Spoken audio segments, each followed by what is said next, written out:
निघाले बघा खतून खतून एकदम नटलेले बाजत गाजत निघाले देव देवता ऋषी मुनी गणांसह विभूषित भगवान रुद्रपाल सोबत दिसत होते.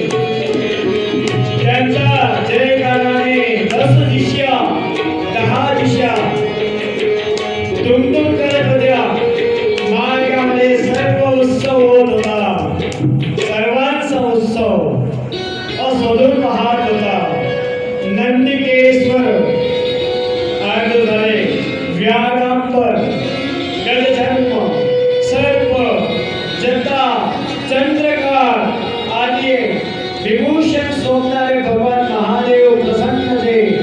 दशक प्रजापतींच्या घरी गेले. पूर्णवरा पूर्णविवाह सगळे पाहुणे होईल. गरुडावर बसलेले भगवान श्रीहरी महालक्ष्मी ब्रह्मदेव सावित्री शिवगण सर्व देवता त्यांच्यासह आगमन केला. दक्ष प्रजापतींच्या घरी गेले. पूर्ण वारात त्या ठिकाणी आले. रुद्रांना समोर आले. त्यांच्यासह यथा योग्य वरा प्रदक्षिणा बघा आता आले. त्या ठिकाणी महादेवांना बघितलं. महादेव दिसायला कसे दिसते? ती जटा ती भस्म तो सर्प गळ्यामध्ये वाघांबर म्हणजे वाघाशी चामडीचं त्यांचे कपडे. महादेवाचे कपडे म्हणजे कोटा वगैरे असं नव्हतं. फक्त कपड्यावर वाघांबर लावलेलं. गळ्यामध्ये रुद्राक्षची माळा. शरीराला भस्म लावलेला. वा वा. त्याच्यानंतर ती जटा त्याला तो चंद्रकोर महादेवासह नंदीवर बसलेले शिवगण प्रभू महानारायण श्रीहरी लक्ष्मी माता ब्रह्मदेवता सरस्वती सर्व देवता असे त्या विवाहाच्या ठिकाणी आले. उत्तम आसनावर बसवलं आणि सर्व देवांना ऋषी मुनींना यथायोग्य स्थान दिले.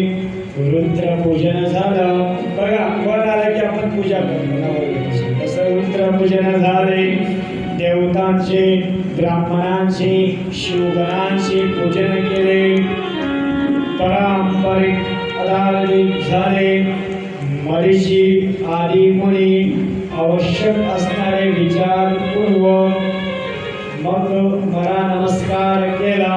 सगळ्यांना नमस्कार केला. सगळ्यांचं पूजन केलं. ताटके वैवाहिक कार्य तुमच्या हातून संपन्न होऊ द्या. त्यांच्या विनंतीला मान्य करून मी उठलो. विवाह विधीला सुरुवात करू. बघा शुभ मुहूर्त आहे. महादेवाचं लग्नाचं मुहूर्त आहे. शुभ आहे. आपण लग्नाचं मुहूर्त बघतो. टाईम काय महाराज? महाराज टाईम देतात किती? 11 11:30. ठीक आहे. 11:30चा टाईम महाराज पंचांग बघून दिला. काय बघून दिला? आणि लग्न कधी लागतं? 3ला.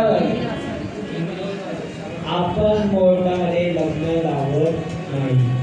ब्राह्मण देवता मुहूर्त तुम्हाला का देतो? मुहूर्तामध्येच तुमचा विवाह व्हावा. मुहूर्तामध्येच सप्तपदी व्हावी म्हणजे 7 फेरा व्हावे.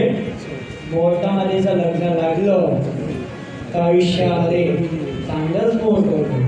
बेटाईम लग्न लागलं तर सगळं बेटाईमच होतं. हां कोणतीही गोष्ट का बेटाईम होतं. टायमावर कोणतीच गोष्ट होत नाही. म्हणून मुहूर्त जे त्याच मुहूर्त ठीक आहे. 11:30 कोण आहे 12 वाजता. पण आता तर नवीनच प्रथा निघाली. का? लग्नाआधी जेवण. लग्नाआधी जेवण ठेवू नये. लग्न का करतो आपण? की आलेल्या पाहुण्यांनी वर वधूच्या डोक्यावर काय टाकावी? अक्षरा. काय टाकावी? लग्न झालं पाहुणे पैसे वाजवला हो आपला झालं ना का पैसे वाजायला गेले जेवण झालं चला जेवणाला 1000 लोक आणि अक्षरा टाकायला फक्त 40 लोक. नवरी कसे मावशी मामा मामी नवऱ्या कसे मावशी